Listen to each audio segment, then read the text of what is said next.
Right, so it's pre-workout time. Bad Boy Pro Mixer. I've used it forever. This is probably about my 5th one, so do go through them. But I've become this lazy man shaker guy, and I just have to press the buzzer, because if you hit that buzzer, you never get any lumps.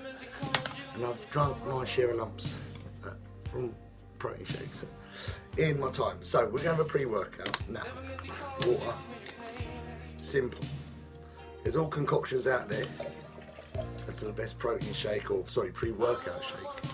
And there's loads out there that are pumped up with caffeine and performance aids. And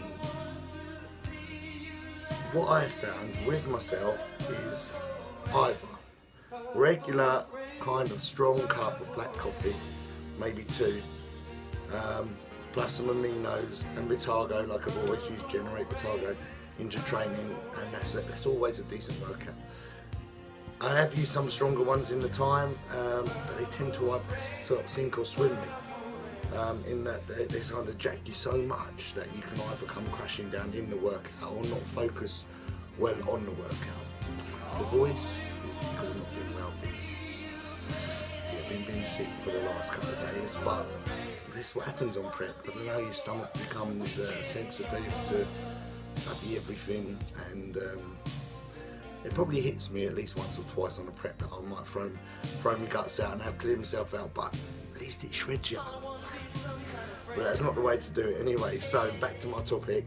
Generate Strength have got this awesome pre-workout, and it's so awesome because it has caffeine in, but not a huge massive walloping. It's only 295 grams. It's still pretty high. Bearing in mind, one strong cup of black coffee is about 60 to 80 grams of caffeine. So if you look at that as kind of like 4 cups of coffee in a serving, that is strong. I think some of the real strong ones on the market go into the 300. Sometimes I think I've got one on my shelf in Crunch at 400, but that is just nuts. It's also got a huge dose, 3 grams of beta-alanine, as well as bioprene and amino acids, branched-chain amino acids. So I have 1 scoop of this, because what I like about it is it just picks you up. So you've had a good few cups of strong coffee, you've got some performance aids, some aminos, but nothing of this nutty nature that's out there that can send you like you're on a bad trip somewhere for a workout. You'll see the scoop on this as well. It's a fair old size. Like that is a big pre-workout scoop. That's really kind of a protein scoop, and the reason why that is because this isn't one of them like fancy gimmicky, no carb, no sugar, no actual energy pre-workout. It's all falsified with stimulants. This is a pre-workout that contains Vitargo. So the Generate Vitargo is what I've used forever. It's an awesome brand, check them out.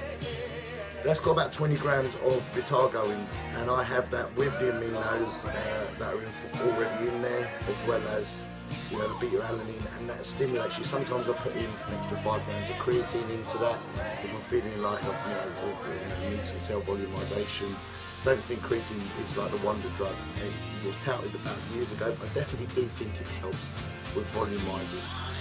So I would put it in pre-workout, even running right up to a competition. Now that mixes up really easily, and you can actually have more than a small sort of serving because it tastes amazing. Now the flavour on this is like an orangey mango flavour, and it's like the sort of thing that I'm adding more water to in order to get more of a drink from it. It's actually very, very distinctly nice flavour, and that's always a help as well. It is sugar-free, gluten-free, but it also contains carbohydrates from the target. With that, I will take from my mini Ronnie tablet pill box. You might have seen my Big Daddy Ronnie pill. Anyway, I have taken some of these bad boys. If I'm having a workout that you want to get seriously pumped for, I tend to put these in a few times a week running into a show, just to see how the vascularity comes. And that there, I'm going to snap that in half. My year's clubbing didn't do me any harm. I can snap them pretty much in half, and that's 10 milligrams of Cialis. Bang. Now I'll take that with to this tiny little wee milligrams each man a bar, and that is what I would take about half an hour before a train. So there you go. Right, that's it, simple as that. So that is what I feel that gets a little bit confusing with people, is they've got so many different things that they're taking. But what I will add on to this is that there are two injections I would put alongside this. One would be a very small dose, which is like 4 IUs of insulin, and I will put that in just to drive in the intra-workout drink that's to follow, which I'll do another video on, and I will just show you what that goes along with. I put that with this, which is, to be honest, what I've found gets you really fastly in shape, and it is what the studies were done on. So that there, you can see, is L-carnitine, that one horse. Now that's L-carnitine, it's an injectable L-carnitine source. So, I mean, all the studies that were done with L-carnitine showing for fat loss, they weren't done with tablets or capsules or supplements. They were actually done with an injection. Same as the B vitamin for energy.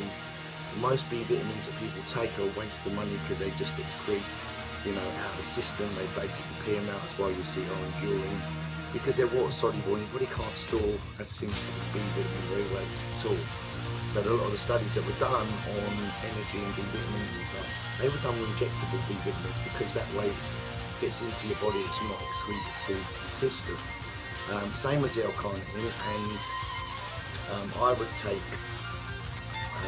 about 400 milligrams, which is 2 ml of that, with my kind of pre-workout drink just before a train, once I've used the 4 IU of insulin, in order to basically push everything in the system.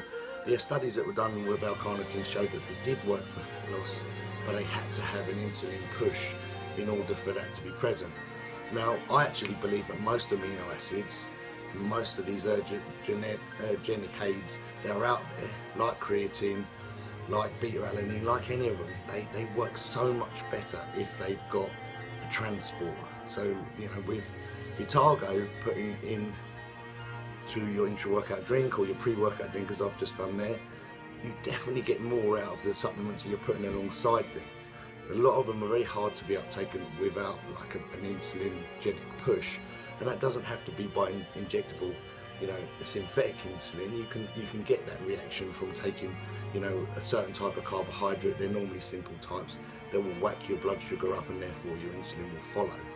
So that's how I would do it, and I would look at the workout time as really a reason, the part of your day to get very, very good workouts from, to get most of the supplements that you're trying to get into your system by using Vitargo or insulin in order to drive them into your system. If you do use insulin, you have to balance it out with some form of carbohydrate, otherwise it potentially could be dangerous. But on 4 IUs is a very small dose. Most bodybuilders are into double figures with insulin, but I found like into prep, it just helps hold more of a fullness and helps push your nutrients in without screwing any body fat loss or holding any water or causing any problems. And somewhere between 4 to 6 IUs I could probably have twice a day right up until the day of the show, and may use it when carbing up to help that as well. And I just found that over many years of trialing different formulas out and different competitions out, and I've done, how many have I done? 60 odd competitions in 20 plus years. I found that my problem with my physique is that it would downsize and it would flatten as the diet went further, even though protein was high and all the rest of it. Some people, they don't even have to have much carbs in their diet and they'll still stay really full looking. And I was always envious of them people, but then people tend to be able to get very fat quite easily by looking at too many carbs.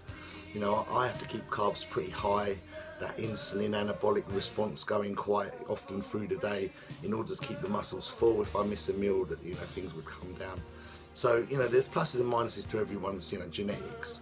It just means I get to eat more carbs and eat more kind of energy foods, if you like, through a prep without having to suffer on these zero carb diets or stuff that people do go on.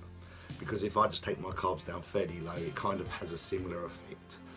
So I hope that's explained some of it. Please DM me if you've got any queries.